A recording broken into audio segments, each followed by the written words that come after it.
Hello everyone, চলে আসলাম আজকে আমি আরও একটা রেসিপি নিয়ে, চিংড়ি মাছ দিয়ে মোচার ঘন্ট। তো দেখো এখানে আমি কি কি নিয়েছি। হ্যাঁ, সবাই এটা বাড়িতে খেয়ে থাকো, তো আজকে আমরাও বানালাম। দেখো এখানে আমি সব রকমের মানে মশলাপাতি নিয়েছি। তো আমি বলে দিচ্ছি আমি প্রথমে কি কি নিয়েছি। তার আগে আমি মোচাটাকে প্রথমে সিদ্ধ করে, তো আমি ওটা নুন দিয়ে চিপড়ে আমি কষটাকে ফেলে দিয়েছি। তো এবার আমি কড়াইতে তেল গরম হতে দিয়ে এর মধ্যে আমি একটু তেজপাতা দেব, আর একটু চিংড়ি মাছটা প্রথমে আমি ভেজে নেব। চিংড়ি মাছটাকে আমি একটু লাল লাল করে ভেজে নেবো। নুন হলুদ আমি দেবো না, এটা আমি হ্যাঁ একটু লবণ দিয়েছি আর একটু হলুদ মলুদ আমি কিছু দিইনি। ভেজে নিয়ে তুলে নিয়ে এবার আমি ওই কড়াইতে একটু জিরে ফোড়ন দিয়ে, তো আমি ওর মধ্যে আমি আলু দিয়েছি। এবার আলুটাকে ভাজা হতে হতে এবার ওর মধ্যে আমি কাঁচা লঙ্কা ফেলে দিয়েছি। কাঁচা লঙ্কাটা ফেলে দেওয়াটাই ভালো, আমি থেতু করে দিইনি। আর একটু আদা মিক্স করে দিয়েছি, আর একটু ছোলা দিয়েছি, বাদামও দিয়েছি।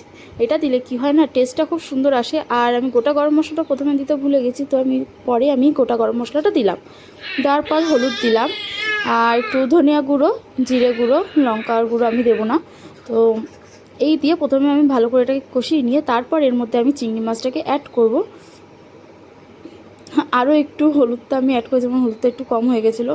তো এবার আমি এর মধ্যে মোচাটাকে ছেড়ে দিয়ে ভালো করে নাড়াচাড়া দেবো। নাড়াচাড়া হয়ে গেলে সবার লাস্টে আমি হালকা গরম জল বলছি না, মানে গুঁড়ো গরম মশলা দিয়ে আর একটু ধনে গুঁড়োটা দিয়ে আমি নামিয়ে নেবো। তাহলে কী হবে, স্মেলটা খুব সুন্দর আসে। আর একটু ঘি অ্যাড করলে তো কোনো কথাই হবে না, তোমরা একটুখানি ঘিও অ্যাড করে নেবে, তাহলে খেতে আরও সুন্দর হবে। আর একটু স্বাদ আসার জন্য আমি একটুখানি চিনি দিলাম, যাতে স্বাদটা আসে। আর হালকা মতো একটু লবণ দিলাম, ব্যাস। আর সবার লাস্টে গার্নিশের জন্য আমি একটুখানি ধনিয়া কুচি দিয়েছি।